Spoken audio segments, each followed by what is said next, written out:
Hello guys, मेरा नाम है गौरव मिश्रा और आप देख रहे हैं टेक्निकल प्रोग्रेस फार्मिंग। दोस्तों, जो आप गन्ना देख रहे हैं, ये गन्ना बहुत ही अच्छा लग रहा है, सबके मन को भा रहा है। लेकिन उससे ज़्यादा दिलचस्प बात यह है कि इसमें किसी भी प्रकार का पेस्टिसाइड का यूज़ नहीं हुआ है। कोई भी डीएपी नहीं डाली गई है, ना किसी प्रकार की यूरिया डाली गई है। जी हाँ दोस्तों, बिना किसी पेस्टिसाइड और यूरिया के इस प्रकार का गन्ना पैदा किया गया है। तो ये गन्ना कहाँ पे पैदा किया गया है, किसने इस गन्ने को उगाया है, पूरी इन्फॉर्मेशन आपको देंगे और बताएंगे कि बहुत आसान है एक एकड़ में 800 क्विंटल तक गन्ना निकालना बिना किसी पेस्टिसाइड के यूज़ के। जी हाँ, तो ये है कुरुक्षेत्र का गुरुकुल फार्म। गुरुकुल फार्म जो कि ऑर्गेनिक फार्म के नाम से भी कुछ लोग जानते हैं, लेकिन ऑर्गेनिक फार्म भी नहीं, ये है नेचुरल फार्म। नेचुरल फार्म इसलिए है क्योंकि ये लोग कहते हैं कि ऑर्गेनिक में पेस्टिसाइड से भी ज़्यादा पैसा लग जाता है, उसमें बहुत सारी चीज़ें लगती हैं। तो नेचुरल जो फार्मिंग है उसमें कॉस्ट जो होती है वो ज़ीरो के बराबर हो जाती है। उसमें सिर्फ गौमूत्र और गोबर का यूज़ करते हैं, साथ में कुछ और एडिशनल चीज़ें यूज़ कर देते हैं, जो कि बहुत कम खर्चे में हम नेचुरल फार्मिंग कर सकते हैं। तो नेचुरल फार्मिंग को ये जीवित कर रहे हैं। तो आइए इनकी पूरी इन्फॉर्मेशन आपको देंगे। उसके पहले आप ये गन्ना देख लीजिए, कितना वज़न गन्ना निकल रहा है। जी हाँ, और ये ऐसा गन्ना है जो गन्ना आजकल कोई नहीं पूछ रहा है। इस गन्ने का नाम है COJ85 और 0239 गन्ना, जो कि किसान लगाना नहीं पसंद कर रहे हैं क्योंकि इसमें सबसे ज़्यादा प्रकोप आ रहा था कीटों का, सबसे ज़्यादा कीड़े लग रहे थे, सबसे ज़्यादा रोग से ग्रसित हो रहा था। और आप ये गन्ना देख रहे हैं, बहुत सुंदर गन्ना है, बहुत अच्छा गन्ना है, देख के लालच आता है। अगर कोई किसान जाएगा तो उसको बहुत ज़्यादा भा जाएगा ये गन्ना, और वो ज़रूर पूछना चाहेगा कि हम कैसे खेती करें कि हम भी ऐसा गन्ना पैदा कर सकें। तो बहुत आसान है ऐसा गन्ना पैदा करना, अपने बस में है, और बहुत कम लागत में हम ऐसा गन्ना पैदा कर सकते हैं, अपने जीवन को बचा सकते हैं, आने वाली पीढ़ियों को भी बचा सकते हैं। क्योंकि जब रोग मुक्त गन्ना पैदा होगा, रोग मुक्त चीनी खाएंगे, और जब एक बयार चलेगी, एक हवा चलेगी रोग मुक्त खेती की, तो देश जो है प्रगति की तरफ ऑटोमेटिक जाएगा। तो आइए सुनते हैं डॉक्टर साहब की ज़ुबानी। गन्ने की हमारे पास दो वैरायटी हैं, एक COJ85 है और दूसरी CO 239 है, और बीच बीच में 39 के 238 के पौधे भी हैं। सबसे पहले जो हमारे पास जो आगे वाला गन्ना था, जो इस टाइम टून था, वो 6 एकड़ थे हमारे पास। 6 एकड़ COJ85 के और 6 एकड़ CO 239 के। तो इसमें सबसे पहले हम जब बुआई करते हैं तो लास्ट जुताई के अंदर 5 से 7 क्विंटल घन जीवामृत डालते हैं, और साथ में सह फसल लेते हैं। जो पहले वाला ऑटम सोइंग ज़्यादातर हमारा गन्ना रहता है, और जो यहाँ जिस भाग में आप खड़े हो, यहाँ अप्रैल और मई की बिजाई है सारी। अप्रैल मई का बीज है जो वो बीज के काम आता है, जो गन्ना है वो बिजाई के काम आता है। क्योंकि 8 से 10 महीने का जो गन्ना है वो सबसे बेस्ट रहता है आपके बिजाई के लिए, क्योंकि उसमें जर्मिनेशन परसेंटेज अधिक रहती है। जो गन्ना आपका बिजाई के समय लेके जाना है, उसके लिए क्या क्या सावधानी आपको बरतनी है, वो भी ध्यान देने योग्य बातें हैं। कि आपने गन्ना जब भी ट्रांसपोर्ट करना है, उसके अंदर आपको पत्ती समेत गन्ना लेके जाना है। जैसे आप कल को बिजाई करनी है तो आज ही गन्ना काटें। अगर आप 2 से 3 दिन तक पहले गन्ना काट दोगे तो आपकी जर्मिनेशन पे इफेक्ट आएगा। तो जो पहले जो रटून गन्ना है ऑटम सोइंग का था हमारा, उसके अंदर सबसे पहले हमने बिजाई की थी सरसों। बिजाई का तरीका है 4 फुट पे। 4 फुट पे हमने 4 फुट का बेड तैयार किया था, उसके अंदर लगा दी सरसों, और जो खूड है उसके अंदर क्या किया, गन्ना लिया, गन्ना की 2-2 आंख वाली पोरी उसमें दबा दी, और फिर उसमें थोड़ी थोड़ी मिट्टी लगा दी।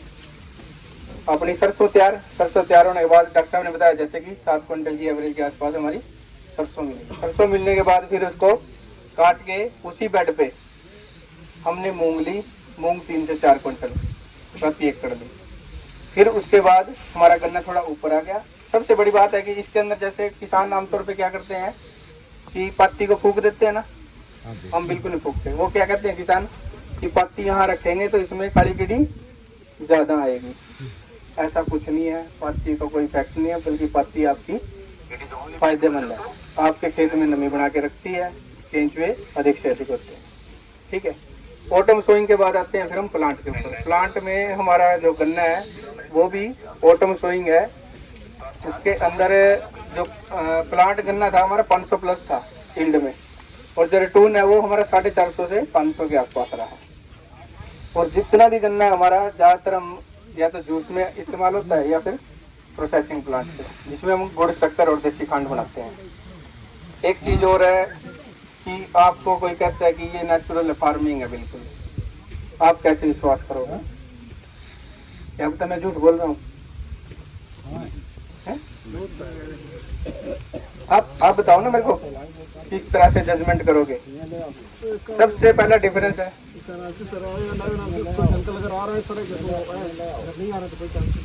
सबसे पहला आप डिफरेंस क्या देखोगे?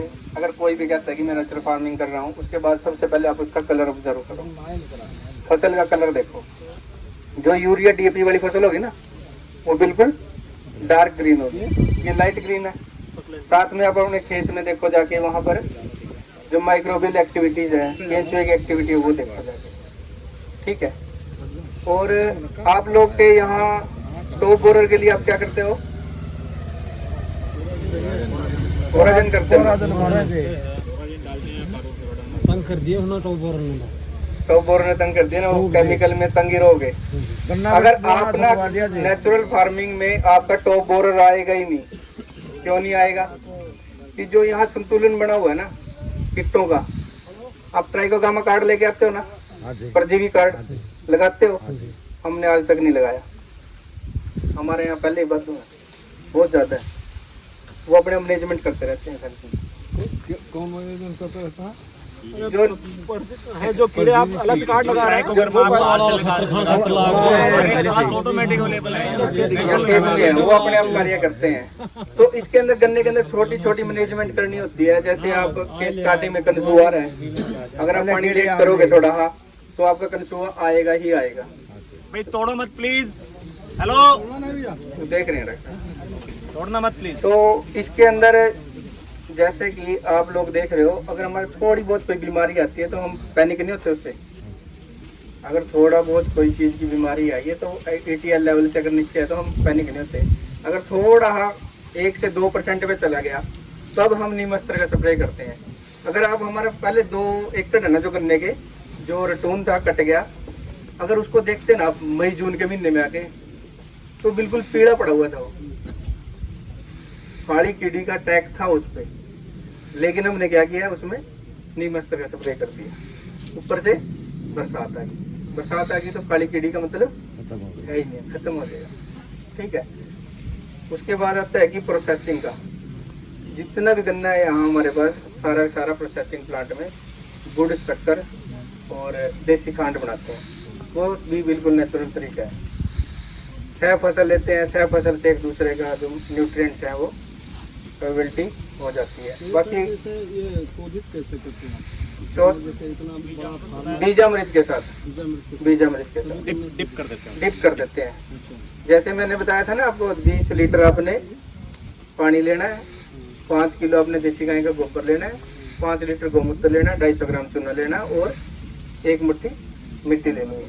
उसको जितनी बार पानी चलाया आपने उतना बार जीवामृत दिया इसमें? हाँ, जैसे 5 से 7 क्विंटल घन जीवामृत डाल दिया, उसके बाद 1 महीने में 5 से 7 कुंटल एकड़ की बीघा पर एकड़। उसके बाद जो पर एकड़ जिसके अंदर 8 कनाल, ठीक है। पहले 5 से 7 क्विंटल घन जीवामृत डाल दिया, उसके बाद जितने पानी दे रहे हैं ना, महीने में कम से कम 1 बार जीवामृत चलाते हैं, ठीक है। और जैसे भी आपने कोई कीट दिख गया ना, आप बिल्कुल भी उस पर केमिकल के अंदर भी यूरिया डीएपी छोड़ दोगे आप, तो आपका यूरिया डीएपी छोड़ने के बाद आपकी फसल पे बीमारी आएगी नहीं, क्योंकि अब जब यूरिया डाल दिया आपने कितना। तो दोस्तों इनके पास एक क्रेशर भी है, जो कि ये ऑर्गेनिक गन्ना है, जो कि ये नेचुरल गन्ना पैदा करते हैं, तो उसको अपने क्रेशर में उसकी पेराई करते हैं, जूस निकालते हैं और गुड़ वगैरह बनाते हैं। तो गुड़ इनका जो है वो 100 रुपये किलो तक जाता है, क्योंकि भाई नेचुरल गुड़ होता है। तो ज़रूरत है आज ब्रांडिंग की, ज़रूरत है आज हमें अपने चीज़ों की पहचान बताने की, लोगों तक पहुंचाने की। तो जी हाँ, क्योंकि इनका जो नेचुरल गन्ना होता है उसका ये नेचुरल गुड़ भी बनाते हैं, तो 100 रुपये किलो तक गुड़ जाता है। और जो खांड होती है यानी राब होती है वो भी 80 रुपये किलो तक बिक जाती है। इसे कहते हैं आम के आम और गुठलियों के भी दाम। और दोहरी, जी बिल्कुल, किसान भी ऐसा कर करके अपनी जो लागत है उसको कम करके और आय जो है वो दोहरी कमा सकता है। यहाँ पे तो आय हमें लगता है 4 गुना 5 गुना हो जा रही है, क्योंकि नेचुरल फार्मिंग की कॉस्ट बहुत कम होती है।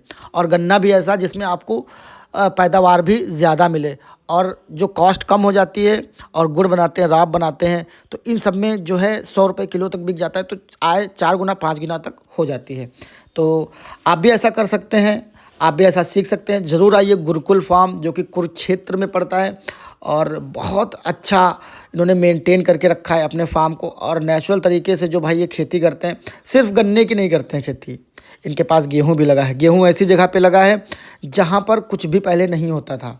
वहाँ पे इन्होंने गौमूत्र का यूज़ किया है, जीवामृत बनाया, उससे ही इन्होंने सब कुछ का ट्रीटमेंट कर दिया खेती की, और इतना अच्छा गेहूं पैदा हो रहा है कि रिकॉर्ड ख़त्म हो गया है। तो उसके पहले सुनते हैं अपने SCDI की ज़ुबानी में। बहुत अच्छा लगा, और किसान इससे लाभान्वित होंगे निश्चित रूप से। जाते ही प्राकृतिक खेती की ओर अग्रसर होंगे, और पूरे क्षेत्र में प्रचार प्रसार करेंगे। जो किसान आए हैं यहाँ पर, बार थोड़ी कहा जाए किसी का। तभी ये फलीभूत होगा ये टूर प्रोग्राम। और गन्ने की खेती आपको कैसे लगी? गन्ने की खेती बहुत अच्छी लगी, और विश्वास नहीं हो रहा था पहले कि प्राकृतिक खेती से इस तरह से।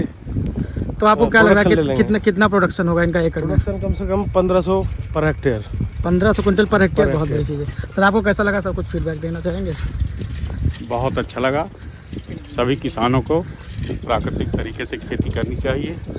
हम आपको भी सुझाव देंगे कि 10 गिर गाय पालिए, एक फार्म बनाइए देसी गाय, और उसके बाद आप इस तरह का एक आदर्श स्थापित करिए बाराबंकी में। आपको एडवांस में शुभकामनाएं। तो अब बढ़ते हैं इनकी गायों की तरफ, जिससे ये खेती करते हैं। तो ये इनकी गाय हैं, बहुत अच्छी ज़बरदस्त गाय हैं, गिर गाय हैं, देसी गाय हैं, और कुछ साहिवाल हैं, जर्सी गाय भी हैं।